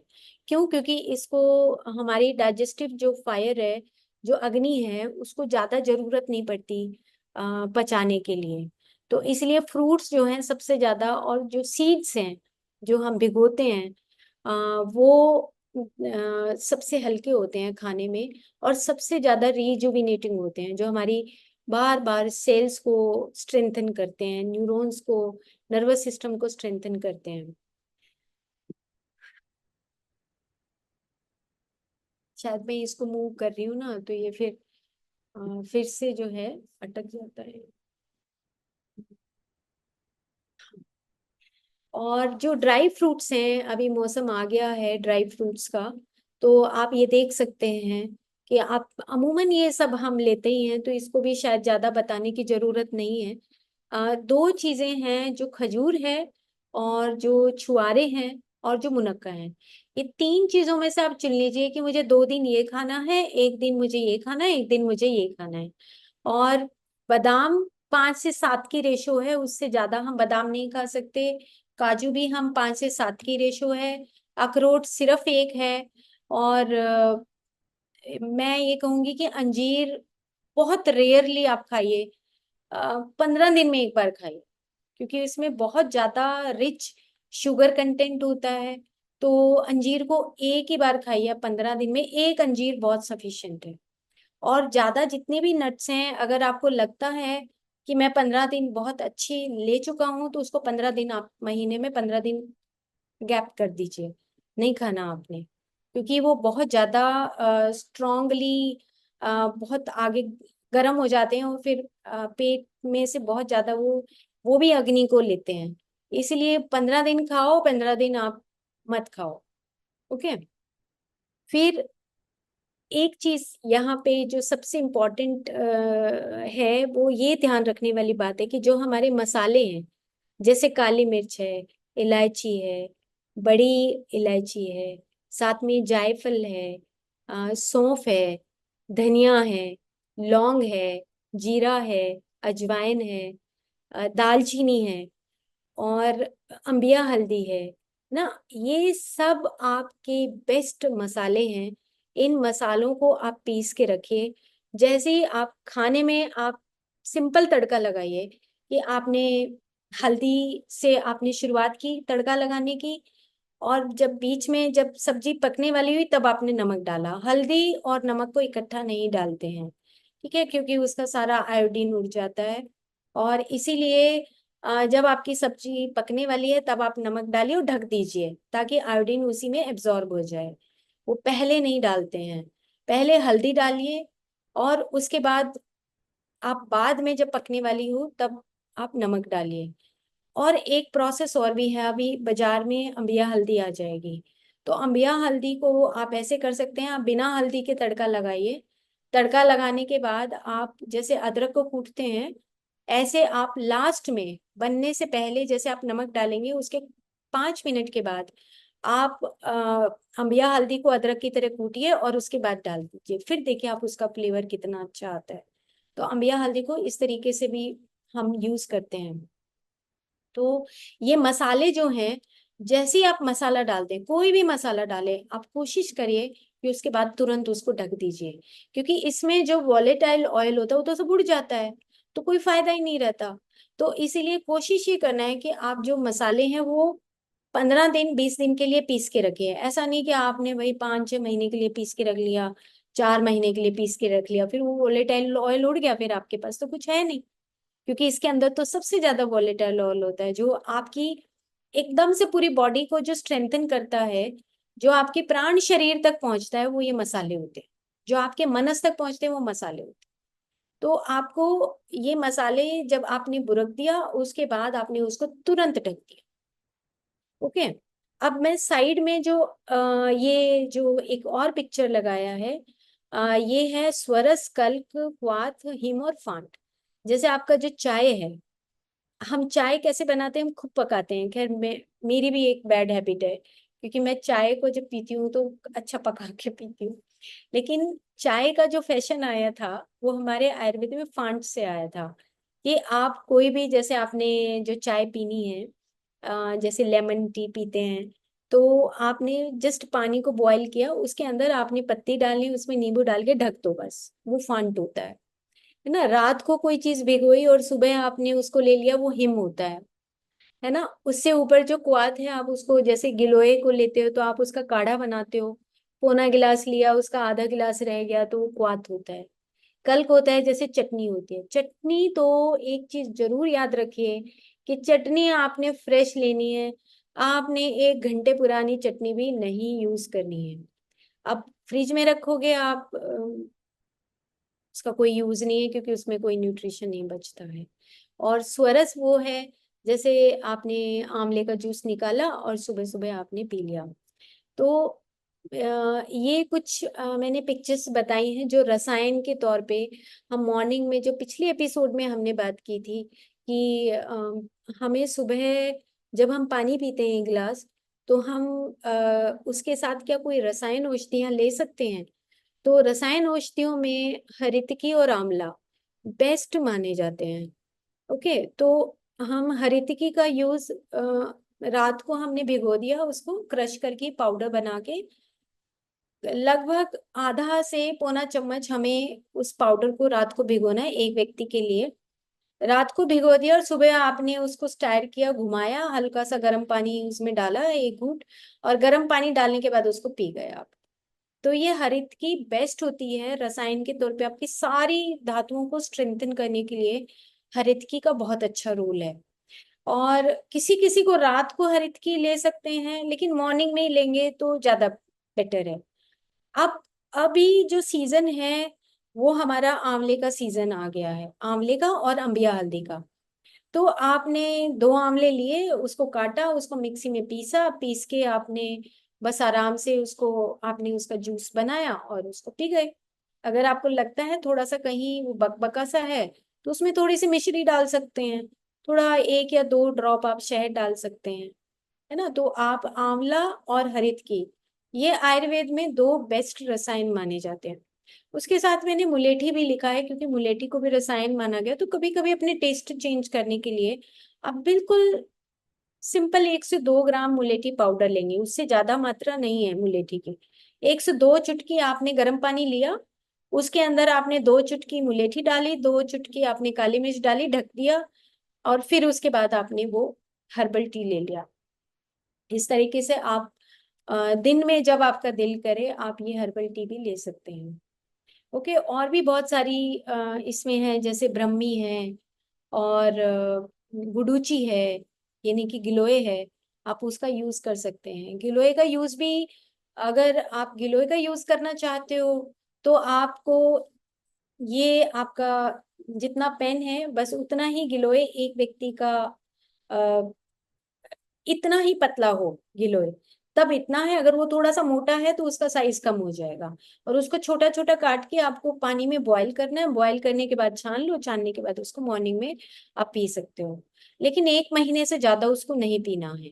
गिलोय का बस 1 महीना आप लीजिए, उसके बाद उसको बंद कर दो, फिर 1 महीने के बाद 1 महीना बिना गिलोय के रहिए, उसके बाद 1 महीना फिर आप गिलोय को ले सकते हैं। तो ये जितनी भी मैंने यहाँ लिखा, जटामासी है कभी कभी यूज कर सकते हो, वचा यूज कर सकते हो, बट फिर भी बेस्ट जो रसायन है वो हरितकी है, आंवला है, मुलेठी है और गिलोय है। ये 4 चीजें बहुत अच्छी हैं। और बेटर ये है कि आप च्यवनप्राश खाएं, उससे बेटर है आप आंवले का रस पी लो। उससे बेटर है सूखा आंवला रात को भिगो दो और सुबह खा लो। Chyawanprash I will not suggest, क्योंकि पता नहीं उसमें क्या मिलाते हैं, वो शुद्ध है या नहीं है, भाव शुद्ध नहीं है। तो बेटर ये है कि आप हरितकी लीजिए, अपने सामने अपना पाउडर बनाइए, कूट लीजिए, गुठली इसमें से निकाल दो और पाउडर बना के रख लो 15 दिन का। और उसके बाद थोड़ा सा आपने पौना चम्मच डाला, रात को भिगो दिया और सुबह सुबह उसको घुमाया और पी गए आप। और अभी आंवले का सीजन है तो 3 महीने आप आंवला पीजिए। आपका रसायन, आप बीमार ही नहीं हो सकते जिंदगी में, आप बीमार नहीं हो सकते, बुखार नहीं आ सकता। बुखार, बड़ी बड़ी बीमारियां जो कैंसर, ऑटो इम्यून, ये कुछ नहीं आ सकता अगर आप डेली रूटीन में लेते हैं। कुछ भी नहीं, आपको कोई आपकी बॉडी की केमिस्ट्री को डिस्टर्ब ही नहीं कर सकता। ओके। तो लास्ट में बस ये जो स्लाइड है, ये आयुर्वेद ये बोलता है कि जब आप अपना खाने का नियम बना लें कि अब मेरे को 11 बजे खाना है, तो आप 11 बजे ही खाओ, 11 से 12 के बीच में ही खाओ। ऐसा नहीं कि आज मैं 11 बजे खा रहा हूँ, कल मैं 1 बजे खा रहा हूँ, क्योंकि वो अंदर का जो सर्कैडियन साइकिल है, जो आपका एक क्लॉक है, जो बायोलॉजिकल जो अंदर क्लॉक होता है, वो आपका क्लॉक जो है वो डिस्टर्ब हो जाता है। तो कोशिश करिए कि जो आपका काल है भोजन का, वो उसी वक्त आपकी अग्नि रिलीज होती है, डाइजेस्टिव फायर उसी वक्त होती है जब आप एक खाने का नियम बना चुके हो। तो और कोशिश करिए कि 6 से और 7:30 के बीच में अपने खाने को खा लीजिए शाम को। और मॉर्निंग में आप 11 से 12:30 के बीच में अपने खाने का नियम बनाइए। उसके बीच में आप क्या खाना चाहते हैं, वो आपको सिंपल, आप जूस ले सकते हैं, फ्रूट ले सकते हैं, सूप ले सकते हैं, और नारियल पानी, अगर आप उधर रहते हैं तो नारियल पानी ले सकते हैं। मॉर्निंग में आप नारियल भी, कच्चा नारियल भी खा सकते हैं, वो भी आपके लिए बहुत अच्छा है। तो मैंने आज बहुत जल्दी जल्दी इसको खत्म किया कि अदरवाइज कुछ ना कुछ स्लाइड रह जाती है। तो ये आज डाइट का जो बेसिक हमारे जो सिद्धांत है उसके बारे में बताया। और फिर भी कोई सवाल रह गया हो तो प्लीज आप बताइएगा, फिर हम नेक्स्ट एपिसोड में जो हमारी सीजनल और जो वीकली हमारी एक्सरसाइजेज हैं, कुछ रह गई जैसे मौन धारण करना है, कुछ फास्टिंग करनी है, तो वो चीजें हम नेक्स्ट एपिसोड में लेंगे। Okay, thank you.